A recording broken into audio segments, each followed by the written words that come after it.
Welcome to the Dylan Experience. Today is episode 44, and I've got a special guest for you again today.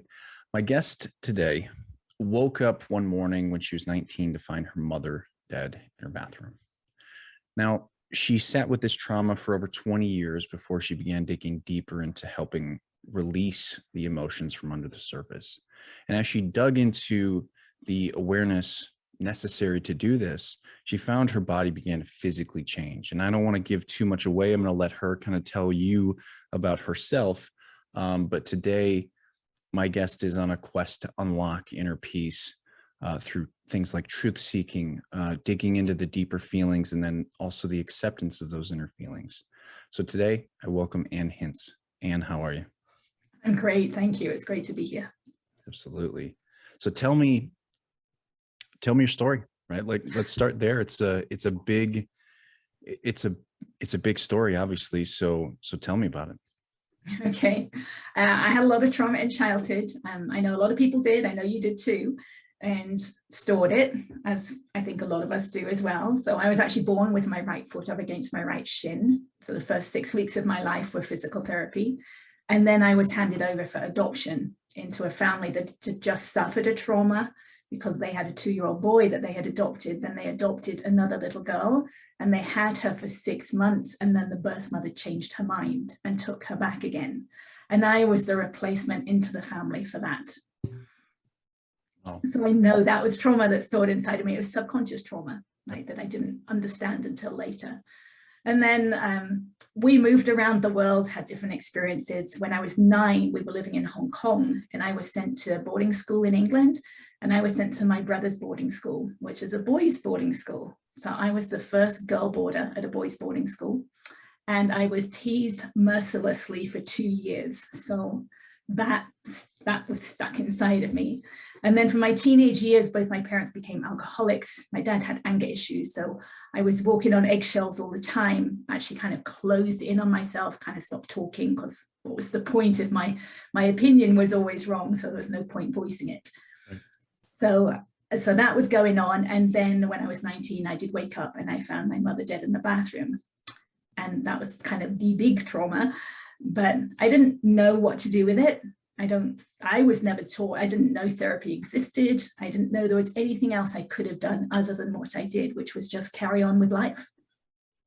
What can I just interrupt for a second? What were the circumstances around it? Like what happened to your mom? Was there I mean, what happened, if you don't mind talking about that?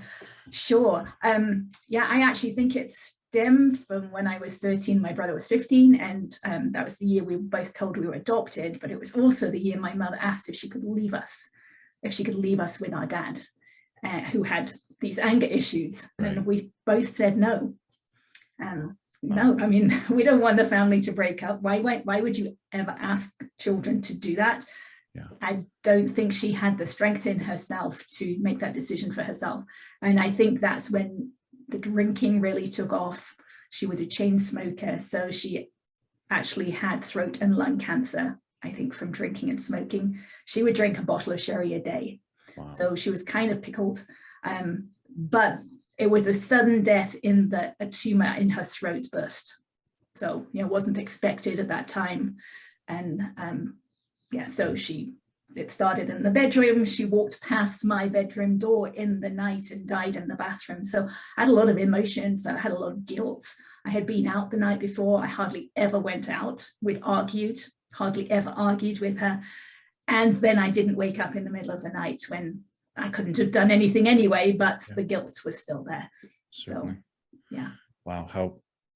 I'm sure we'll come back to that at, probably closer to the end of your story as you talk about that, because that certainly has to have some kind of impact on the later years.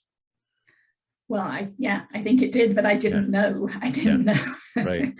I just carried on with life, and I did a lot of dietary changes. I had digestive issues. So I was a vegetarian, I was vegan, I was macrobiotic, I did live foods, all these changes kind of on the outside, hoping that it would make a long-term change on the inside, but it never did. I'd feel better for a little while, and then it'd revert back to living in fear. I lived in fear a lot. Very jumpy. had a lot of buttons people could push. I was very reactionary. And it wasn't until I was in my late 30s that I had kind of a business altercation with a couple of other mothers, excuse me, at school. And they thought I'd done something wrong. I didn't think I'd done anything wrong, but my mind started to spin out of control, and it wouldn't let it go. It just went over and over what had happened. I couldn't sleep for days. And that's when I realized, oh, maybe this isn't normal. I don't think other people would react this way. And that's when I realized, well, it felt like how I would react when my dad would say something to me that I'd done something wrong. And that was the first inkling that maybe I hadn't dealt with something in childhood. Oh, interesting. So it was in this time frame, shortly after this, I went to a doctor's appointment. He was a holistic physician, and I don't remember why I went, but he recognized I was more stressed than I should be. And he asked me on a 0 through 10 how much my stress level was, and I said it was an 8. And then he asked me why. And that was the question that kind of showed me, oh, it was my mother's death now 2 decades earlier, because the tears were still just under the surface. I hadn't dealt with them. They were still right there. That whole experience was just living inside of me. And that's when he used this technique with me. It's called EFT, it's short for emotional freedom technique. It's also called tapping.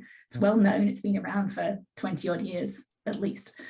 And he used it with me for about 15 minutes. And I walked away from that appointment being able to tell the story of her death in my mind without the tears there anymore.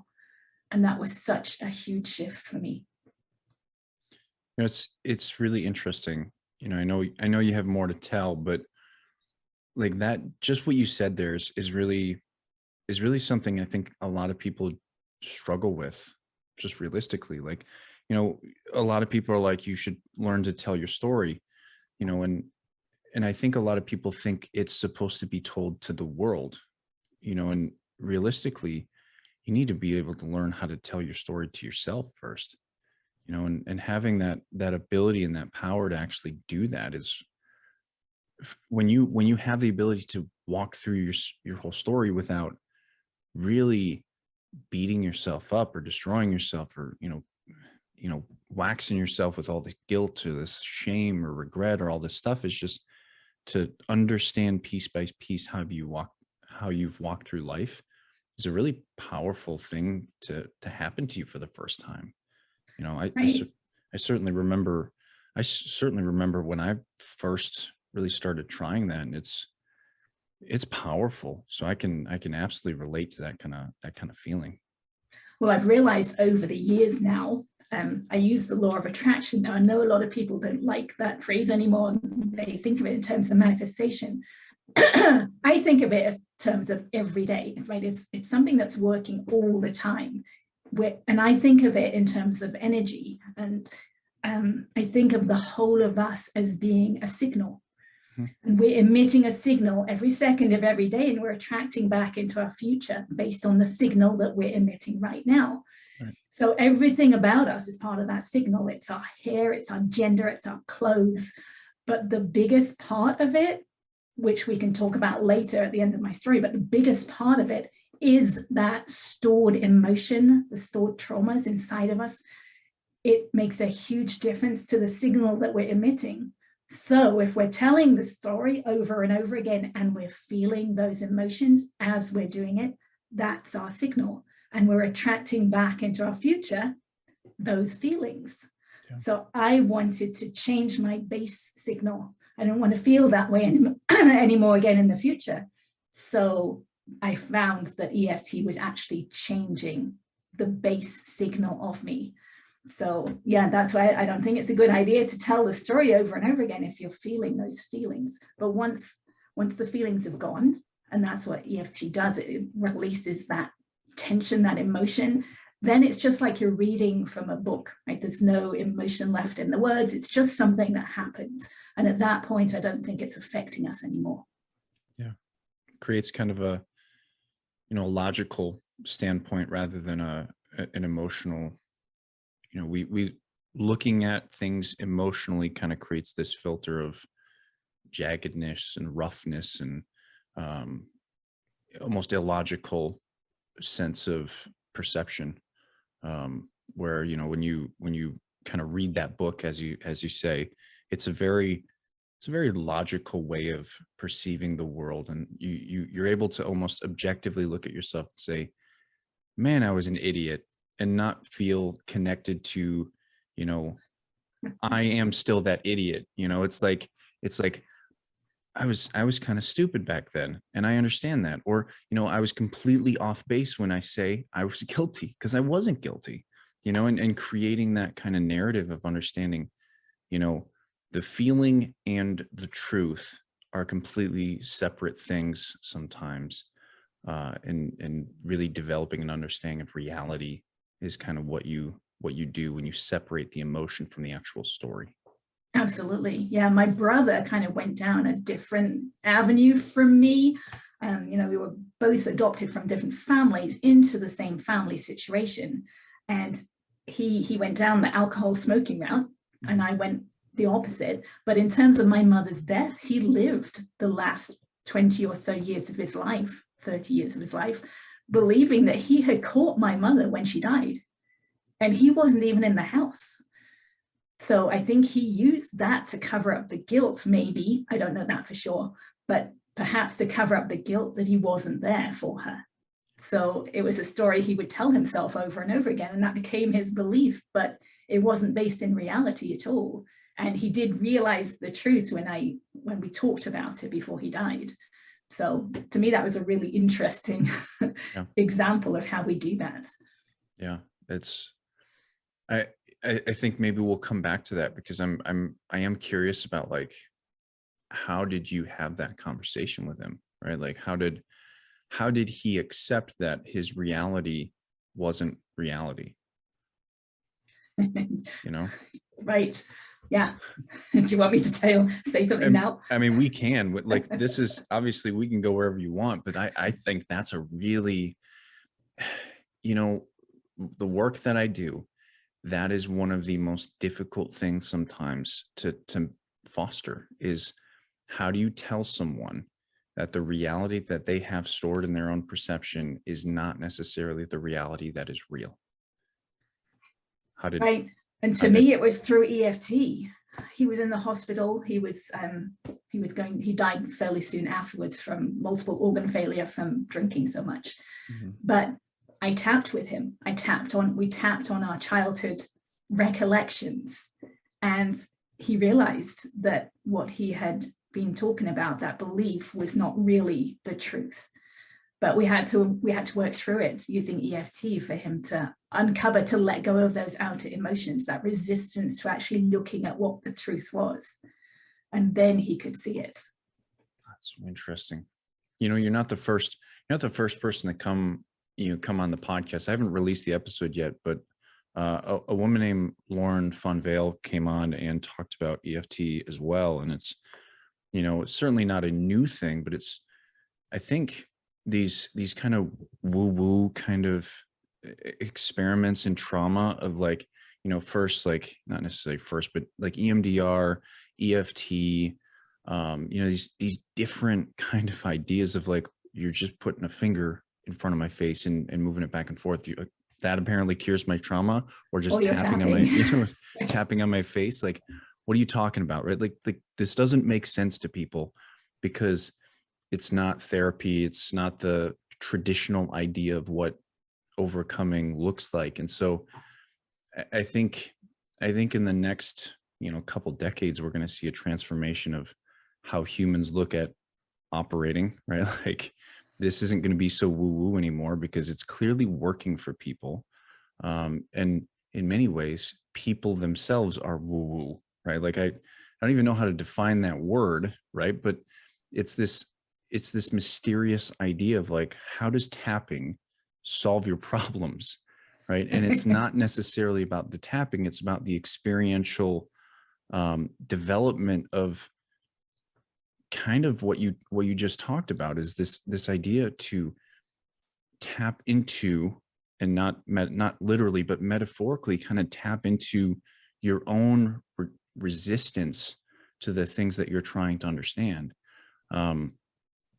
And it, you know, I think certainly tapping there's science to it, right?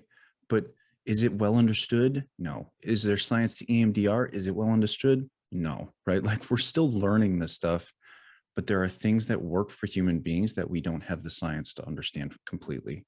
And so, right. And I believe my story, and we'll get there, I believe my story actually helps some of the understanding of it. right. Because, you know, I was a software engineer, so I used to think this stuff was woo-woo too, Yeah. right? And I didn't necessarily believe it even after this doctor had worked on me. So I actually went home and I looked online. I learned how to do it because the person who developed it, Gary Craig, who was also an engineer, he was a chemical engineer, so that actually allowed me to relax into it a little bit more. Sure. And I learned how to do it. It's very easy to learn and it's very simple. It's deceptively simple to learn. You don't really think it's doing a lot. So I wanted to check it out. And for me at the time, I had a 17-year-old cat at home, and we had been told he needed to have a daily saline shot, right, an injection, and I had to do it.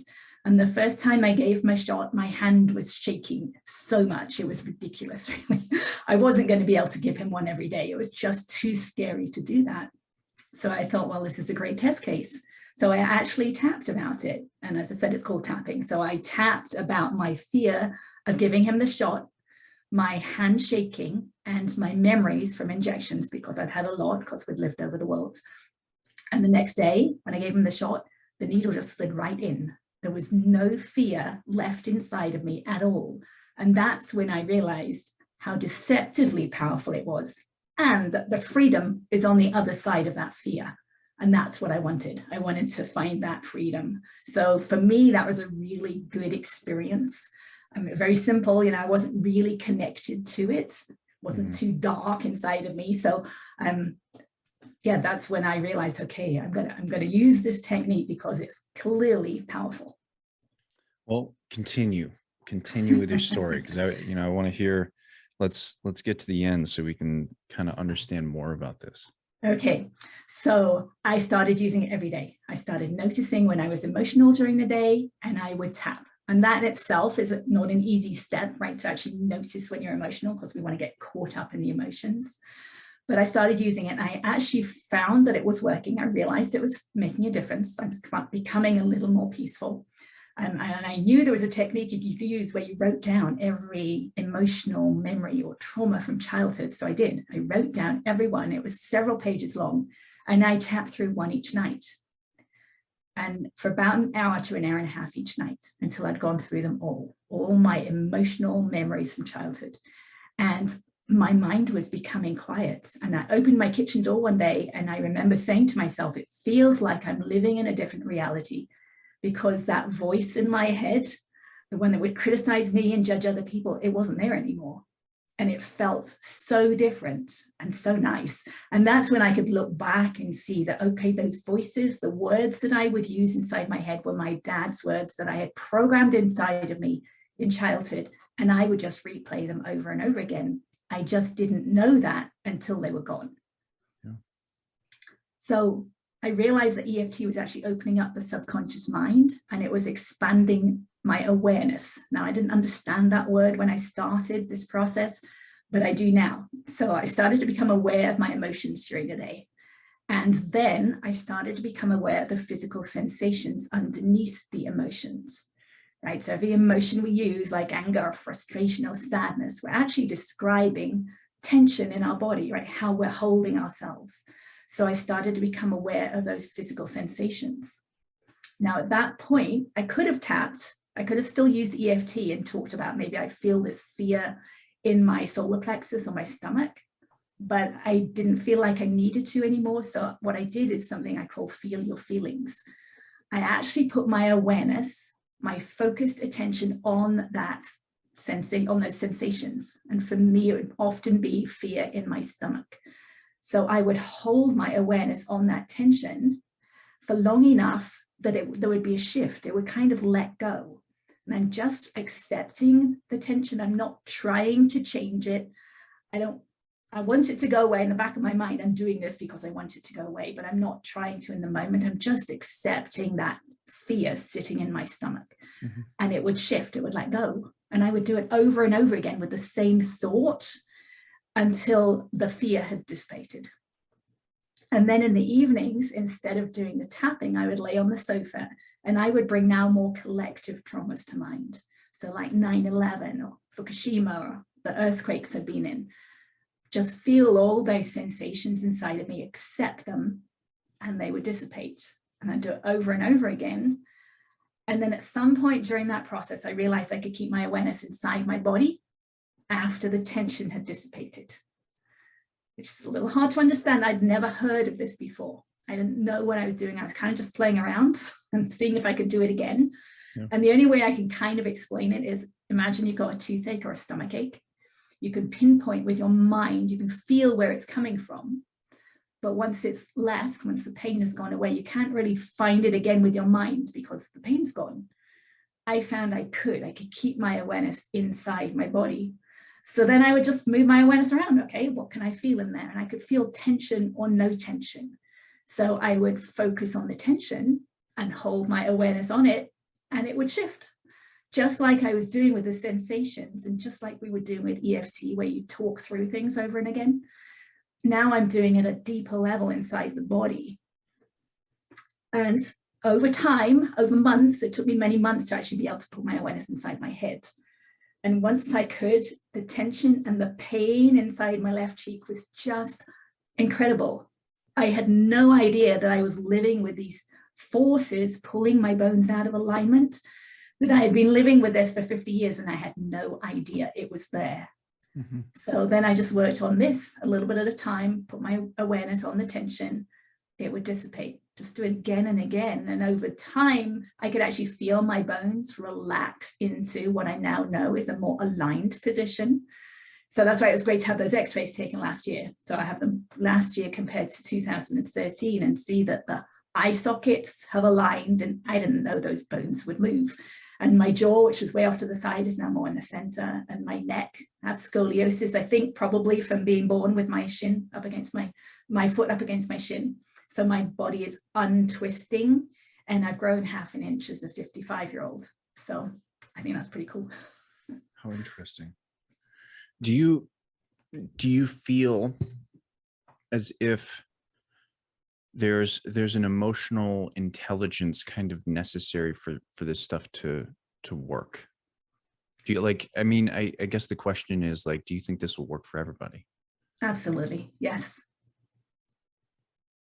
There has to be a will to do it. I was really determined to make Certainly. a change. I wanted things to be different. Certainly. It's an interesting thought, because I think, we say there has to be a will to do it. And to me, in many ways, that says not everybody will do it. My brother didn't. Right. Yeah. And that's I think an important lesson here is that, I like law of attraction is kind of interesting. And I don't fully know everything there is to know about law of attraction, but I do understand that you become attracted to the people that are doing the same things that you are, right? If you're healing, you're going to be attracted to people that are healing. And so, this is more for the audience, obviously not for Ann. When you're trying to kind of develop yourself or manifest things for yourself, you're going to find yourself finding people that get it. And you're going to also be kind of co-located with people that don't get it. And the determination and the choice of what you do is really going to determine whether you're successful or not. Because if you stay co-located with those people that don't get it, there's always that social aspect to humanity that says, you know what, maybe you should just listen to people that don't get it, versus making the determination of they don't get it, so why waste my time here? Right. And that law of attraction is really that willingness to say, these people don't get it, and attract yourself to the people that do.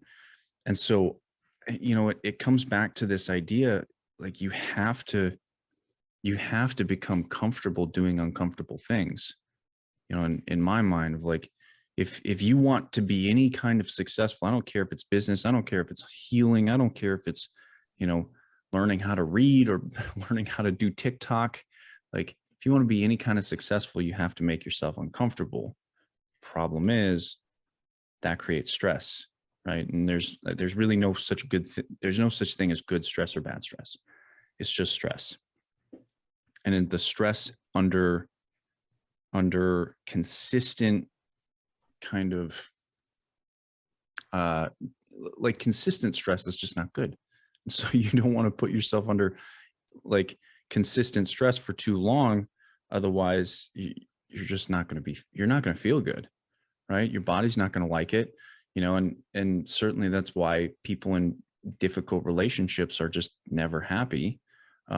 So there's it's a really complicated mess trying to figure out what is right for you, but ultimately you pay attention to your stress. Like this is exactly what you're talking about. And it's like you're paying attention to your internal tension, the stress within your body that's telling you this hurts, this doesn't feel good, this isn't working, right? Like your head is literally telling you for 50 years, this isn't working. And now like you're actually addressing it. And so there was uncomfortable there of like, I'm resisting this idea of what EFT is, but ultimately you gave way and accepted that this is possible. This is an idea that might work.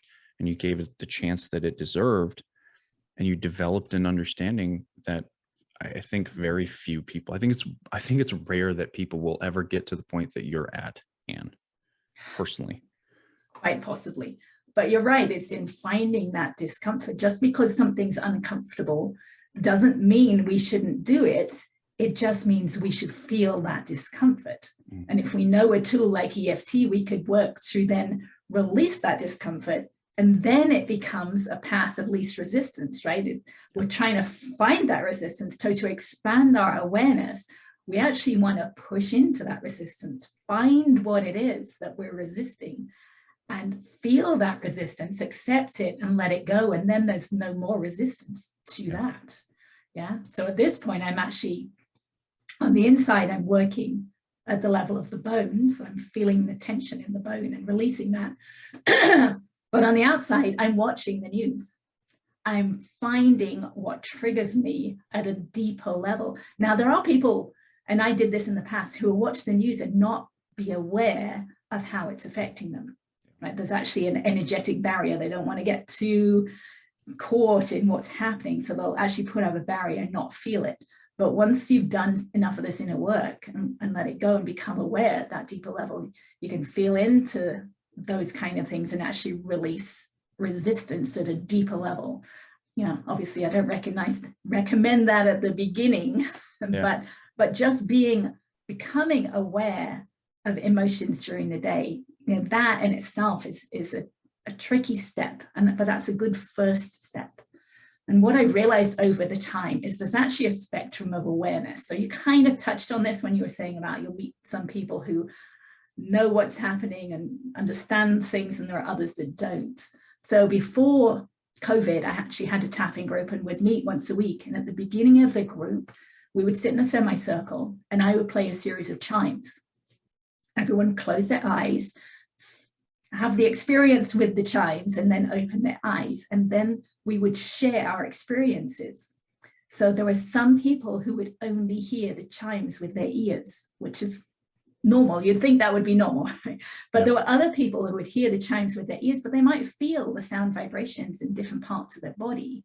And then there were other people who would feel the sound vibrations throughout their body.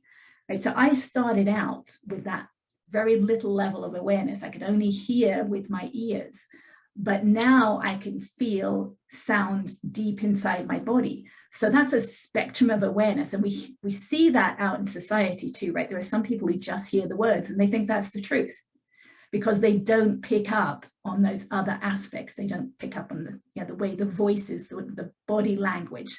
They don't pick up that other depth of awareness. Whereas the other people who can hear the words, but they can tell someone's not telling the truth by the way their voice sounds and the way they're holding their body as they're saying things. So it's a huge spectrum, and we can go from one to the other by doing this work. It reminds me of like empathic abilities, you know, like there's, you know, it's interesting because like I'm on TikTok, and so I see very specific messages kind of played out within the realm of TikTok. And there's one side where there's empaths, right? And there's all these people that really feel and believe that they can see the world through like kind of a different lens, or feel the world through a different lens. Whereas there's these very logical people that are looking at empaths and saying, you're just traumatized, and this almost lends a different perspective on it, where which I really have agreed with in some ways, because there's truth to both sides, right? You don't really become an empath without having no trauma. It's rare. It happens, I think, but it's remarkably rare to not have your body kind of instill that level of awareness without having some level of danger forcing it to become that aware. And so there's a logical idea to this, but what you're talking about now is this like almost manufactured awareness, and kind of connecting with the full spectrum of what the body can do, not just this, I'm in danger, so I need to create this reaction or this response. It's I want to develop my understanding with what my body's capable of. And I think that's really interesting when you think about it. And I'm curious of like, do you think that's almost like, I almost want to go play devil's advocate for a moment and say, is that necessarily always good for the body? Is that almost overusing the body in some way? I'm curious what you think. Okay. Let me just pick up on something you just said a moment ago. So I think this work actually kind of makes us empaths without the reactionary part of it, right? A lot of Certainly. empaths are very emotional. They're very, they're triggered, they're highly strung. Yep. I think that's where I used to be. I was very highly strung. Yeah. So to have that ability without that emotional aspect to it, I think that's the goal, to be imperturbable. You can sit in whatever's happening and still have an inner peace. Now, the body, what we're actually doing now, because now I can sense inside my body, right? I can sense inside. It's not exactly seeing, it's more sensing. So I can sense tension and no tension. And it's almost like, we talk in the spiritual realm about lightness and darkness. The tension is the darkness. And I know that because when I sense on the inside, I can actually tell once the tension has released that it was dark and underneath is light. So I know that that tension was dis-ease in the body. And so doing this work is letting go of dis-ease in the body, tension in the body. So it's only going to be a good thing. I like to assume that whenever I think I'm right, I'm not. And so I'm always careful with that, right? Like, we assume, I think, in this situation that we know that this is right? Because I think I'm in a very similar situation, maybe not to your level, but I certainly understand where I have tension, and I'm able to sit with that and understand that. But at the same time, I don't actually know if that's my body telling me this is right. Because we live in a really remarkable like scenario here, right? Like, we're talking to each other from very far away through a screen that was manufactured, right? That it doesn't make sense, right? And if we were to pull out a caveman from 20,000 years ago and tell him, look at this screen, he'd be like, he'd pick up the screen and shake it like, what is this? So we'd punch us, right? It doesn't make sense to him. And so, like, reconnecting with that inner person, or that the inner awareness that we have, I'm still curious as to whether it is a good thing all out, right? Or if there is tension that we just literally don't have the awareness to understand or feel or sense, right? And but we certainly don't have a lot of awareness of a lot of it. Absolutely. Right. So I'm always kind of there's always that skeptical idea of like, maybe I'm wrong here. Like maybe this isn't the best thing for us, but that, we'll see. Like time will only tell if. Absolutely. I use that a lot. Yeah. And I used to say that at the beginning too. It's like, I don't know what I don't know. Mhm. And I used to read, spiritual teachings and ask myself, okay, I don't know what I don't know. So they're saying something different. So I'll assume they're right. And if they're right, what are they seeing that I'm not seeing? Mhm. And I would kind of help that to pull me along the way and open my mind to it. And I have been in that place of not knowing Mhm. if this is the right way, but I've got to the place that I absolutely know it is. I have no doubt in my mind. And I actually believe that what I'm looking through, I believe I'm looking through the connective tissue. And I can explain that a little bit if you want, but I believe that it is the soul. I'm looking through the soul. The soul lives through the connective tissue and the adhesions in the connective tissue, which is what I'm releasing. This tension I'm releasing of the adhesions in the connective tissue. I think that distorts the signal that we are picking up from spirit. This gets into the spiritual realm. I didn't understand this, for many years, and I was never particularly spiritual, certainly not religious. So this is kind of all new to me, but I have these experiences. So I had to kind of put it to words. So I do believe that I'm releasing the soul, so the soul will be more comfortable in the body. And I think when it's more comfortable in the body, I think it will probably remain in the body for longer because it will be comfortable here. And So only time will tell, right? Absolutely. Yes, that's what I say. It's fascinating, right? It's all fascinating stuff. I look at this and I don't want people to take me the wrong way of like I'm trying to play devil's advocate and say that this isn't good. What realistically what's important here is that you found something that you truly believe in, and I talked to a guy named, let me think of his name. Oh man, Jim Burgoon. We had a whole conversation on faith. And in that conversation, he really helped me kind of understand like faith in I was coming to this idea, but faith is so fundamental in terms of developing values, and creating, I think what is so important for people to build the structure of their mental processing on. You have found faith in this process, and clearly it's benefiting you, right? And to whatever negation it will have on your life or negative effects it will have on your lives, it doesn't matter, because you're creating so many positive impacts through your own faith in it that it's working for you.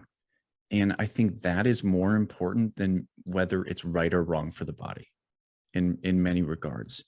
And so if you're generally in the right direction of, like, not necessarily science, because I don't think that's a good term to use, but what's necessarily good for the body is a pretty wide spectrum because we're all different.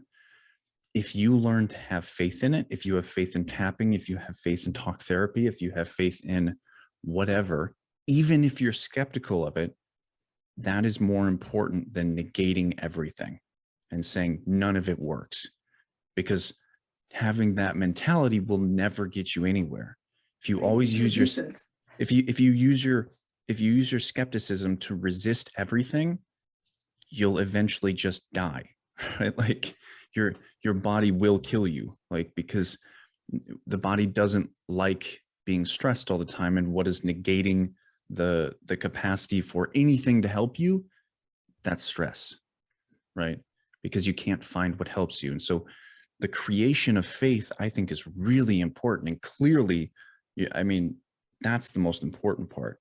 And so I don't want people to take me the wrong way when I say any or ask any questions or kind of say I'm skeptical of anything, because I clearly have faith in this as an opportunity for people to overcome. But you've got to have faith in it if you're going to develop it, right? And so it's not about me, it's about you. Whoever's kind of listening to this and diving into what Ann's talking about, you got to have faith in it. You got to create faith in it. And so, Ann, I'm curious, what created the faith in this for you? And I mean at like the cellular level, right? Like the intricate details of what created the faith for you of like, this is the thing for me. Well, to begin with, it was that experience with my cat and the vaccine, the injection, just knowing that there was freedom beyond that fear, and that fear that it was stuck in my body, Yeah. and that it could just leave. That was just so incredible for me, just to know that it could be gone. Right. So over time, I would just notice what was going on and work on that. And it felt like I was led. It's like I just realized, okay, whatever I'm picking up on to work on next is just the next part of my journey, one step at a time. And my whole life changed. I mean, not necessarily a lot about my physical surroundings, but my life changed. I know my mind became quiet. I became more peaceful. So people around me became more peaceful. I felt lighter. Right? It's an enlightening process. My burdens that I was carrying around and felt really heavy, those were being lifted. So I could feel what was happening over time. And, you know, one of the things that's so interesting is once you get to these deeper levels, releasing tension that's been held in the body for like 20, 30, 40 years feels really good. There was nothing else I would rather do because it felt so good to release that tension. So, you know, when that starts to happen, it's like there's no reason not to do it. Yeah. Do you ever feel, or do you ever get put in a situation, like, just curious, like recently, like, do you ever get put into a situation where you're angry or you're upset, or, you know, not necessarily maybe traumatic, but like these deeply emotional situations, how do you handle them now versus how did you handle them 30 years ago? Like what's the difference now? Well, I would have got caught up in them in the past, right? And just run with those emotions, sat in the fear.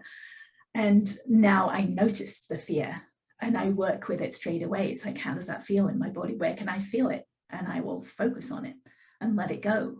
So yeah, I mean, I do still have things come up. You know, some things on the news, some politicians I don't particularly like, and I will use them as my teacher, right? All the things that happen, I use as my teacher so that I can get to a deeper level of awareness. So I will just feel it and work to let it go, and then feel it and work to let it go, and just do it over and over again until it's not there. I have a teenage son, a 19-year-old son, who's an avid mountain biker, and going to those events in the last few years, they're really kind of scary for a mother. And I went to one last weekend for the first time since last year, and I did not feel that same amount of fear and stress that I did last year. So I know I've improved. So I just use each experience as a teaching experience. And I think it's important to point out, this is a long process, right? Like it's not a pill that's gonna solve all your problems in a second. It's long. It requires discipline to do this stuff. And I think our society has peddled this idea of a quick fix for so long that we forget that to really heal the human body in any capacity requires time, you know, but not just time, like the determined focus to, how do I understand what is broken, essentially. And I think it's important to kind of understand just what you said about like the mountain biking experience of like being a mom and understanding that my son could get hurt here, and to heal that fear, to work through that fear has taken you what, 2 years, right? That's not a short amount of time for people, you know, like, and that's looking at somebody else getting hurt, not yourself, right? Like this, people don't give the weight to the amount of time it's going to take to really overcome this stuff and how small the steps are, right? Like this is, we're talking, 100,000 little baby steps over 5 years might help you overcome trauma, like severe trauma. Or it might be 250,000 little baby steps over 10 years, and each timeline is going to be different, but I can guarantee you it's not going to be fucking tomorrow, right? It's just not going to happen like that. And so what do you do with knowing that it's such a long time that it takes you to do this, and that in itself can be frustrating? How did you kind of initially develop an understanding for that time frame, or that frustration of how long it takes, or anything like that? What did you kind of work through to get over that stuff? I think I always had hope. Right, so okay, it's going to work faster this next time, or something's going to change. But it's been about 18 years at this point, and it's only been the last couple of years that I've actually been able to get inside my body and work on my head. Yeah. So it has increased exponentially as it's gone, which I didn't know happened when I first started. To me, it was just having those experiences, like working on it once and seeing a shift, and then doing the next thing. Although working through my childhood traumas one each night, that was a lot of releasing in a short amount of time. And one of the things, we haven't really talked a lot about EFT, but there's a couple of points. A lot of society has moved more to you've got to be positive. The thing about EFT is it works on the negative. So you actually have to find the negative feelings and fully accept them. Because if we feel them, they're stuck inside of us. So we want to actually feel them. And now I know from a deep level that it's only the negative that's stuck inside of us. It's that darkness, that tension. Yeah. And once we fully accept it, it will shift. So we oftentimes we want to kind of hide our truth. We actually can't find it straight away. We have to let go of something else. And then we'll realize what we're actually feeling. And we accept that with tapping or EFT and let it go. The other thing about EFT is actually provides feedback, which is what I loved as, again, an engineer. I just like to know something's working. So as you're tapping through whatever's happening, and it is the physical action of tapping on the body is releasing energy from the neural system. So the physical aspect is important too. But the way your body shows you that it's letting go is, so you might yawn. A lot of people yawn. Some people burp. Obviously, tears are a release of resistance. So if tears are flowing and you're able to do it, you would use the words to keep the tears flowing. Because I believe that all the tears that we never shed in childhood are still stuck inside of us, and they will come out when we let them. And there's a relief in that. And some people get really tired, almost want to fall asleep. And the voice will change, right? You might start out talking about some trauma, and there might be fear or anger in your voice. And as you release that tension, it will become easier and easier to say and just sound like you're reading from a book. Yeah. I want to go back a little bit of, you were talking about light, like the idea of light and darkness and like negativity, right? It's exactly the reason I named my book Defy the Darkness. There's, I don't think I understood it at the time, but I certainly understand it now. And I'm quite like, maybe I got lucky in some regard, because I found the title kind of quite early on. But this necessity to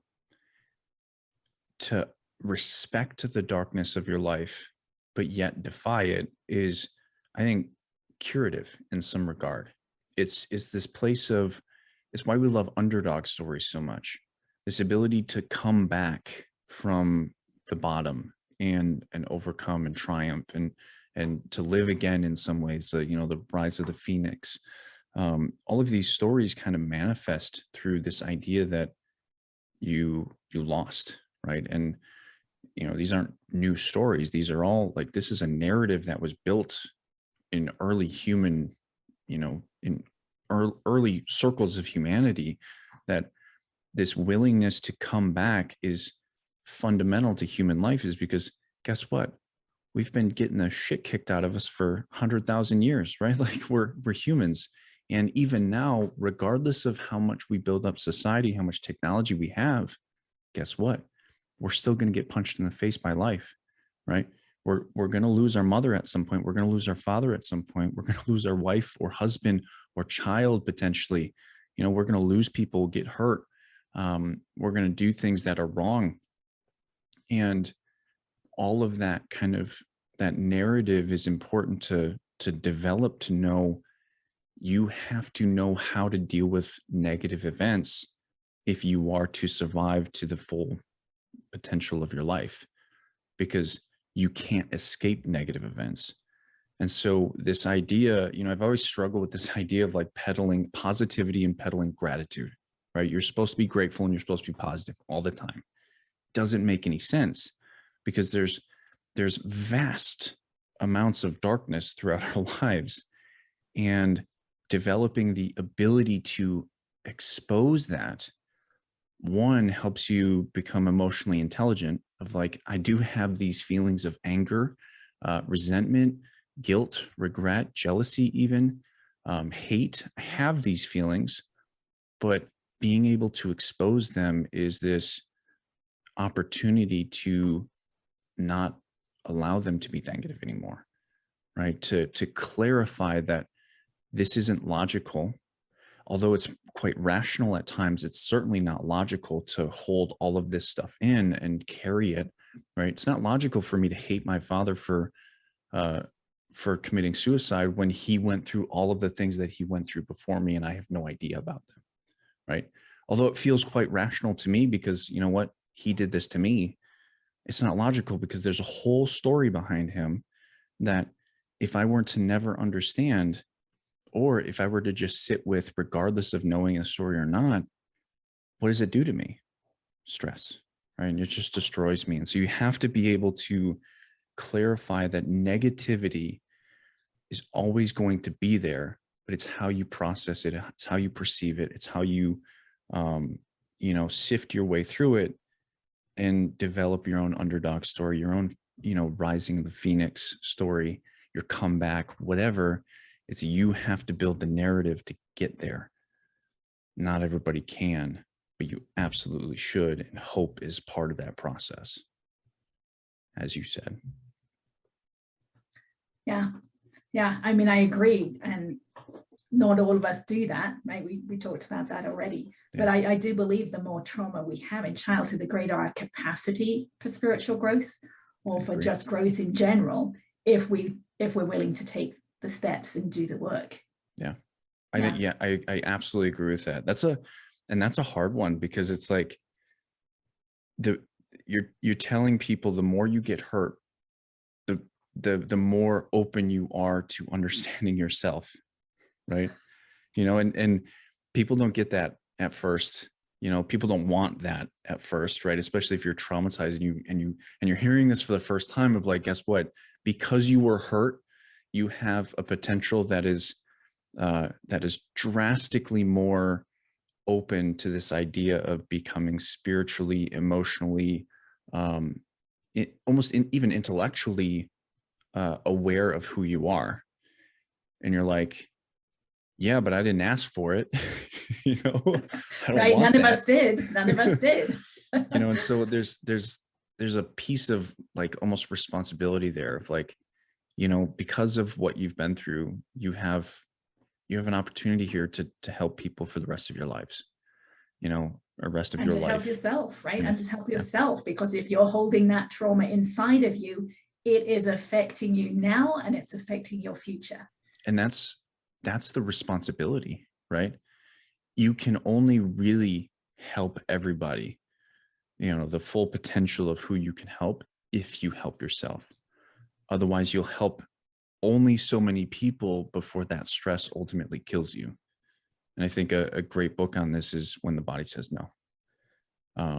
If you've ever read it, it's just people pleasing people, people that are trying to help people. If they don't do the work, if they don't hold the space for themselves, ultimately their body shuts them down. Ultimately, the body kills itself because they have no capacity to do things for themselves.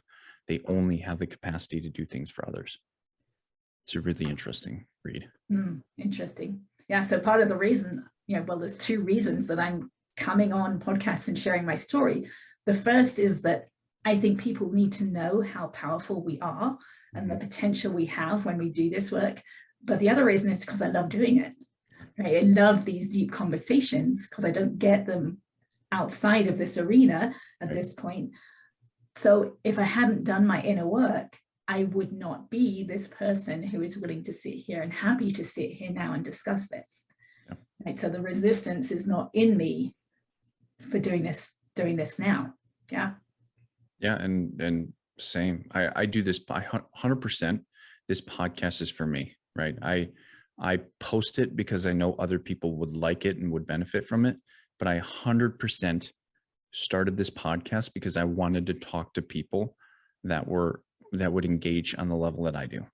And so like, and I say this all the time, and I have yet to really hear any feedback of like, oh, you're so selfish. I'm like, yeah, like that's the point, right? Like I do a whole lot of things in the world to not be selfish. And so this is my selfish thing. Right. And so there's a, that idea that we have this connotation ability as human beings to say selfishness is a bad thing, right? The societal kind of development of words as being only bad, right? Like ignorance is bad, selfishness is bad. And I would push back and I would say selflessness is bad, right? Thinking you're right is bad, right? Like all of these things can be right or wrong. They can be good or bad. You put them in the right situation and guess what? They can be either. And so holding this developmental idea of there's only one path that's right is ludicrous in my mind. And I try and push against it as much as I can. So part of the thing that I did along the way with EFT, right? So I worked through all my childhood stuff and I would work through my beliefs, but also words. We have our own belief and our own history around pretty much every word that we use, right? Even the word no, yes, mom, dad, right? We've all got a whole history inside of us. It might feel good, it might feel bad, but we can actually let that go. We can let our emotions around those words go by tapping on them. Right. So if I believe that I shouldn't think I'm right, right, there's something wrong with believing I'm right, then that's tension inside of me. And I can tap using those words and release that emotion. So I know you ask people sometimes about the word love. Yes. So along this path, I actually tapped for about 15 minutes. I actually put my timer on and tapped for 15 minutes on the word love. Now, I didn't do this at the beginning of the process because it wouldn't have worked. I had to have opened up my subconscious mind. So once that's happened, once your subconscious mind is more open, then a word like love, tapping on it, all these memories and associations with the word love will pop into your mind as you're tapping. So for me, all the memories around my mother and childhood, they were not good memories that came to my mind with that word love, which to me was really interesting. Right? So when I hear that word used out in society, those memories are actually what are coming up inside of me. So it's not necessarily a good association with that word. So I don't use that word a lot. I use the word peace because for me, that feels really good. So it's just interesting to realize that the words we use trigger people, even though they're not aware of it. So I'm sorry, go ahead and finish if you No, carry on, that's fine. So how do you define your goal within a relationship then in terms of like let me take a step back. Like, are you still trying to clarify your emotions on love? And are you still working on the tapping and kind of developing that processing within yourself to go from love being a negative to love being a positive? No, I've just got to the place where love is neutral. Fair enough. Interesting. It's very interesting. How do you define love? Well, in terms of a definition, probably unconditional acceptance.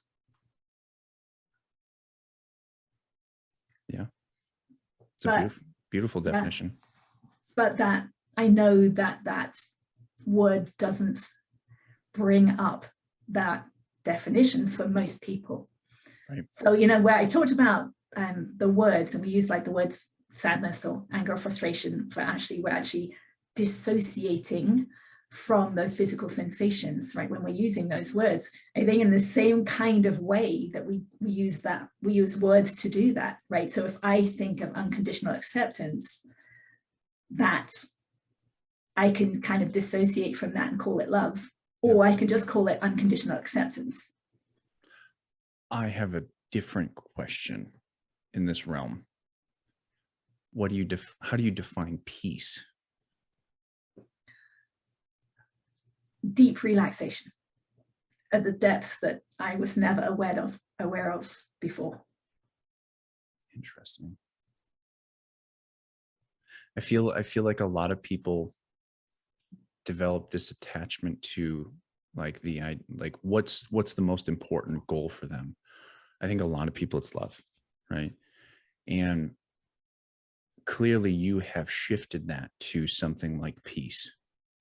And so it's interesting to kind of see which one you've put more thought into, because I think you've put a lot of thought into love, but I think you've put more thought into peace, or at least put more feeling. Because like you almost hesitated when you talked about love, but you did not hesitate when I asked you the question about peace. Where it's the same with me, right? When people ask me the question about love, I know exactly what my definition is, and I know how to explain it all, right? I wrote a chapter on it in my book. I've talked about it all the time because it's something that matters to me. And it's interesting to see someone with that mentality on a different word. That's the power player in their perspective, right? Because peace is so influential in your life comparatively to how love is for mine, right? Yeah. Love is like, love is the thing in my life right now, because I have, my wife and my son and my daughter to be, coming in June. Like, love has been the thing that has allowed me to thrive in the way that I do now. And so it's really interesting to see, I could probably ask you that question in 10 years and you give me a different answer maybe, or maybe you give me a more clarified answer even, because I know in 10 years, I might clarify my answer in terms of what is love. It's always really interesting and really profound to ask. I think not necessarily what's your definition of love or peace, but to ask the question that really matters to someone. Like, how do you define the thing that really matters to you? Now, isn't it interesting that it's almost an intellectual concept too? So the word love, having a definition of it is one thing, but what I've realized from this inner working is we might want love, but if love really subconsciously means something different to us and we're aiming for love, we might be aiming for a different version of love than we think we're aiming for. Yes. Thank you for putting that in such wonderful terms, because I have so many people that I think define love as empathy, and it completely destroys their relationships, I think, because their version of love is literally pleasing people. I need to feel with you. I need to understand your feelings. And it's not, to me, that's not what it is, right? The idea of love is action without expectation. So I'm going to do things for other people because I care about them. But when I define it as a one-way street. So it's only what I'm willing to give.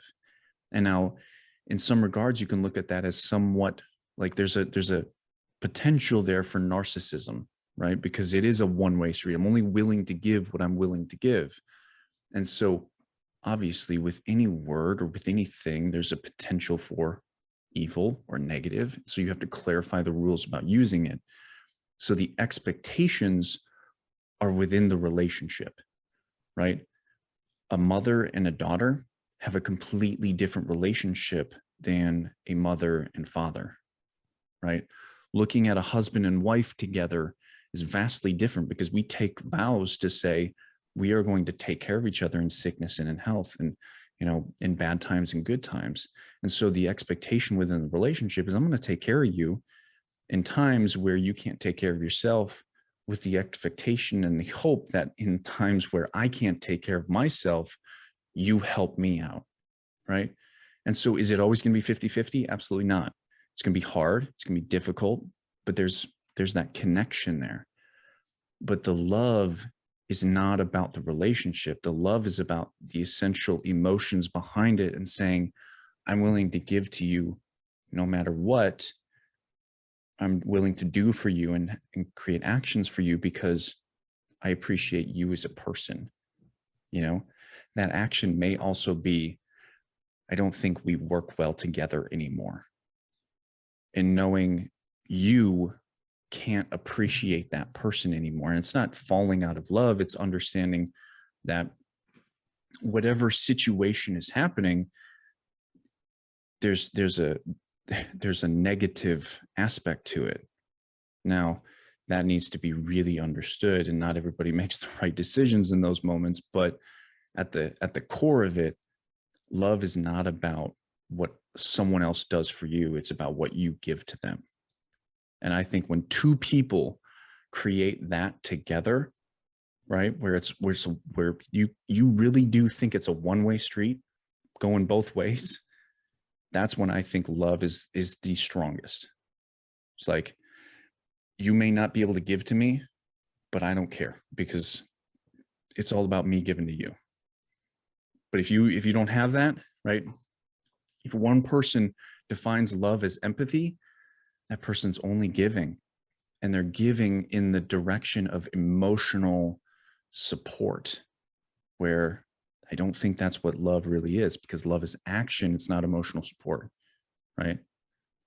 It's deeply complicated, but you know, when you talk about this inner awareness and this development of being aware of yourself, if you don't know how to really dig into what love means, I think in terms of not just emotionally, but the interaction between you and someone else, you can easily create the most negative relationship possible, which is, I think, narcissism, right? And not necessarily even conscious narcissism, but certainly unconscious narcissism, where this person doesn't even know that they're taking advantage of you, right? There's certainly a discussion to be had about people that like think honesty, brutal honesty, is the best thing ever, right? I'm going to tell you exactly how I feel, even if it's about you and how wrong you are in my eyes. That's another relationship of narcissism that we don't talk about very often. And so it becomes this idea that me being emotionally supportive means bending to your will and bending to what you think is right. And that is just so destructive emotionally, right? And you create tension where you can't really recognize it. Yeah. So to me, having a tool like EFT works pretty much with all those situations, right? If you were in a relationship and you wanted to tell them brutal truth, right, you could actually go into the bathroom and you could tap, and you could actually say exactly what you want to say, because if you're saying it in your mind, it's actually stuck energy. So if you're actually able to tap through those thoughts and feelings without actually saying it to their face, then you're still letting the stuck energy go. And in terms of the law of attraction, you're actually changing your signal in the moment. And when you go out of the bathroom, you're probably going to encounter a slightly different relationship than when you went in. I had a person in that tapping group I talked about one time, and she came back the second week and she said, does this change like other people? Because she had gone home at the end of the first week and encountered a totally different husband than when she had left, because she herself had changed. Yeah, absolutely. So it can always come back to us. We can work through those emotions that we're feeling in terms of the other people. And that's why I talk about it, unconditional acceptance, right? If I'm actually in a relationship and I'm feeling anger or frustration, if I go and tap that out myself and come to peace with it, come to full acceptance with it, and then step back into the relationship and see what's changed. That's how I can come to unconditional acceptance. Our definitions are similar, but a little different. Mm-hmm. And that's okay. That's how it works, right? I think me and my wife have created a definition together. That's really why I talk about it as much as I do, is because me and my wife have created that definition together. It's something that in our relationship, it works profoundly well, and we enjoy it. And we, what's funny is that we hold each other accountable to it in many ways. Of like, we look at each other and we're like, she'll look at me sometimes and be like, that has an expectation to it that I can't fulfill, right? Like I'm just kind of flabbergasted sometimes. I'm like, you're right, and I have to sit down and say, yeah, you got me, because I was the first one to kind of bring up this conversation of how do we define love. And so like sometimes it's used against me in the most beautiful ways, to help us grow the relationship. And that accountability for what you grow together is so profound. It's so important to a relationship.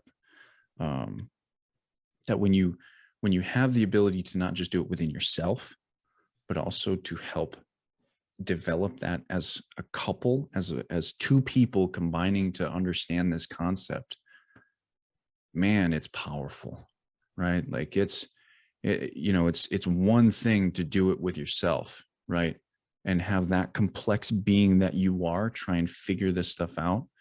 But it's a completely separate thing to add another complex being to it and have this whole nother kind of masterpiece of art trying to, well, how were you painted versus how was I painted? And realize that the base layers were different. The foundation of it was different. You're on canvas, I'm not. It's a remarkable situation when two people can come together and actually create love, right? And action it and develop it and maintain it for years, decades. It's a beautiful thing. Yeah, that's great. It's so nice to have a couple who are willing to do that work together, or even independently together. So I'm not in that situation. We've been married for 30 odd years, more than 30 years. And my husband is not interested in doing this work. So that's where I need to come to peace with that and just allow it to be okay. He's on his journey, I'm on my journey. And can I be okay with that? So that's my work. Yeah, slightly different. And it's, and I don't think that's a death sentence in a relationship necessarily. Yeah, right? it's Like not. Just because one is healing and one is maybe not looking at it that way, or not attempting to heal, or maybe they have issues and they're not looking at it, it doesn't mean it's going to fail. It simply means that you need to be able to understand how to communicate around it, right? And to respect that. And we're all on different timelines, right? That doesn't mean that the capacity for that to happen isn't going to happen. It just might mean it might not happen for 10 years, 20 years, 30 years, who knows? It may never happen at all. But you know what? You can still enjoy a person who hasn't overcome those things or healed from those things, or does still have reactions to those things. Yeah. Well, we were talking about it earlier. My husband did not experience trauma in childhood, right? He had a pretty healthy, happy childhood, right? So he hasn't necessarally that capacity or that desire or the will to do this work. Whereas I did, yes. Yeah. Right. That's good, right? Like I people are like, oh, I never went through that. I'm like, good, right? That's really good, right? Like it's that doesn't mean you have to be grateful or you have to be happy, but that's not a bad thing to not go through anything. but that doesn't negate the need for everyone that hasn't gone through anything to do the same work, right? You know, if you're happy and you can, and you don't have to deal with trying to figure this stuff out, cool. But if you're struggling, there might be an essential requirement for you to dig into what you've done and dig into what I've done, and develop a deeper understanding of you. You know, Yeah, it's or not in this lifetime, like my brother, right? yeah. So one of the things that I know from being able to sense inside, right? I'm looking from somewhere in the middle of my head, could be the pineal gland, I don't know. And I'm looking somewhere else in my body, right? So I can see from one place to another place inside my body. So I know I'm not my body. I have no doubts. There's no question in my mind. I am not my body. I just inhabit my body. So I'm quite sure that my spirit, my soul, whatever, will continue on after death. And then there may well be another lifetime or many other lifetimes. I don't know, but I know that this is not the only thing and that we will move on from here. How interesting. I always, you know, I almost don't have time to look deeper into that. Like I'm quite satisfied with the life that I'm given and the life that I'm eventually going to live. And so I don't really take a whole lot of time to think about, you know, is there reincarnation? Am I just operating within this body and I'm going to find another one? You know, I just don't take time to look at that very often. And I find it very interesting of how, you know, or when people know, right? I think it's, again, it comes to a matter of faith, right? And not faith in the religious sense of, you know, are you spiritual or anything like that? It's this faith in, this is what I want to be true, right? And so whether that's manifested or if it's real, right? Like I'm certainly not saying what you think is fake or anything like that, because it most certainly can be. It could be real, could be not real. I don't know, right? And I'm not here to question you. I'm fascinated by people that have the capacity to make it real in their minds, whether it is real or not, right? I'm not the arbiter of what is real or what is not, but I do have I have the right to believe it's fascinating or not, you know. Let me just point one thing you said there. So Yeah. in your mind, right, when early on, when I was first able to put my awareness inside my body, I would have people ask me, it's like, to try and explain it, and they would always use words like the mind, right? And what I realized, I'm not in my mind when I'm doing this work. I'm in my body. I'm not thinking, I'm feeling.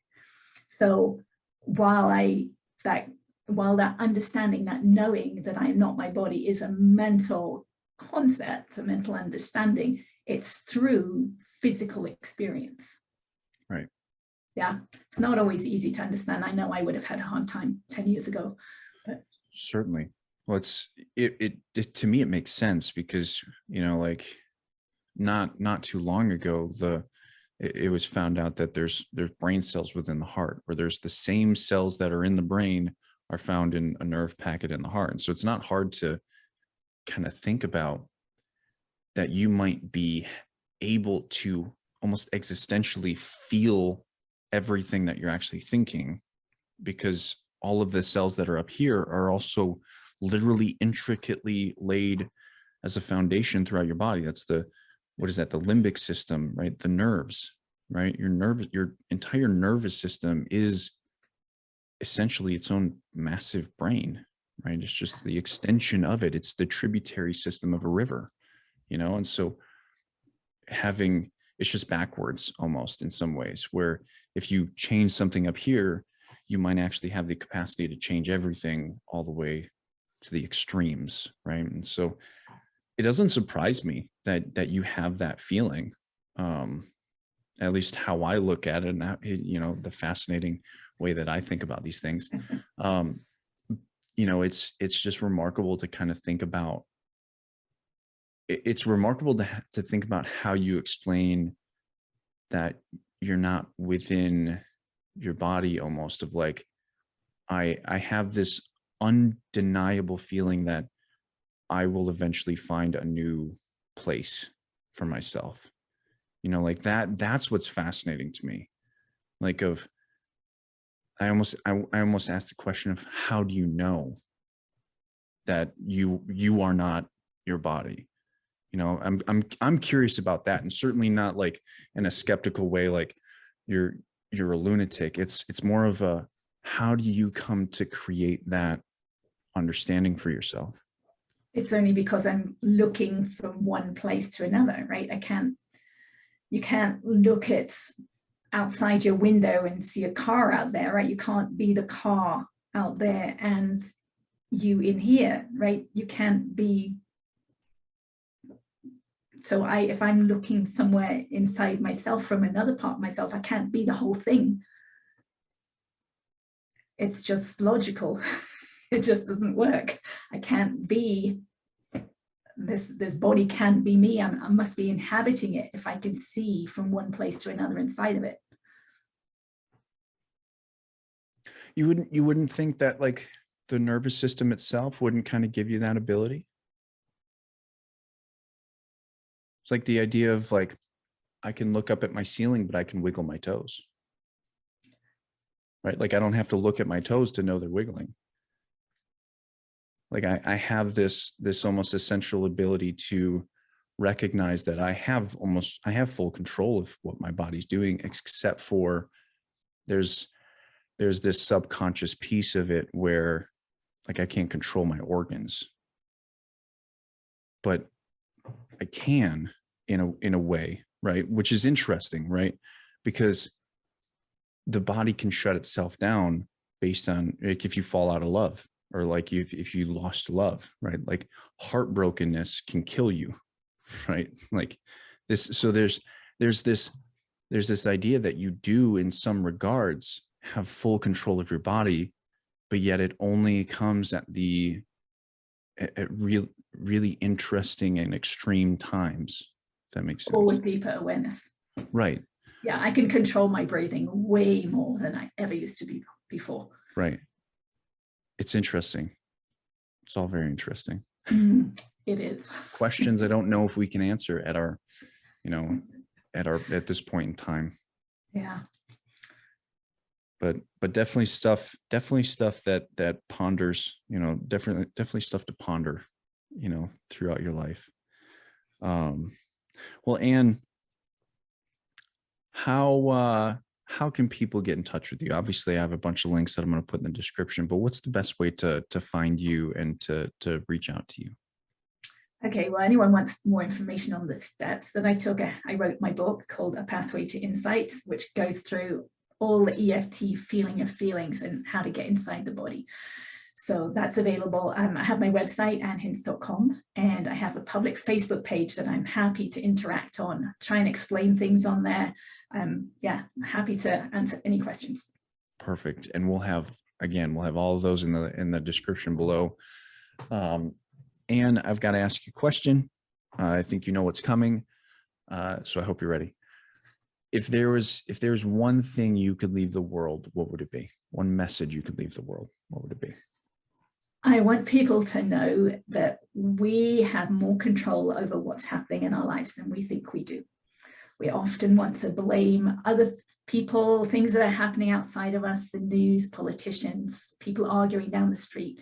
But our part of that, of anything that's happening, is how we feel about it. And we can work with those feelings, let them go, come back to peace. And then we're changing our future and we're creating peace in our future. And I believe we can do that if we do this work. Couldn't have said it better myself. Perfect. Well, Ann, I thank you for coming on. I thank you for sharing your story, your wisdom, your knowledge. Thank you again for all of it. And again, I just appreciate having you on. Thank you. It's been great to have a deep conversation. Of course. And for those of you that are still listening, make sure you follow the podcast, subscribe, whatever you need to do to keep in touch with us. And go check out Ann and see what she has to offer you. And I hope you enjoy the rest of your day, the rest of your week, And we'll catch you next time on the Dylan Experience. And that's it.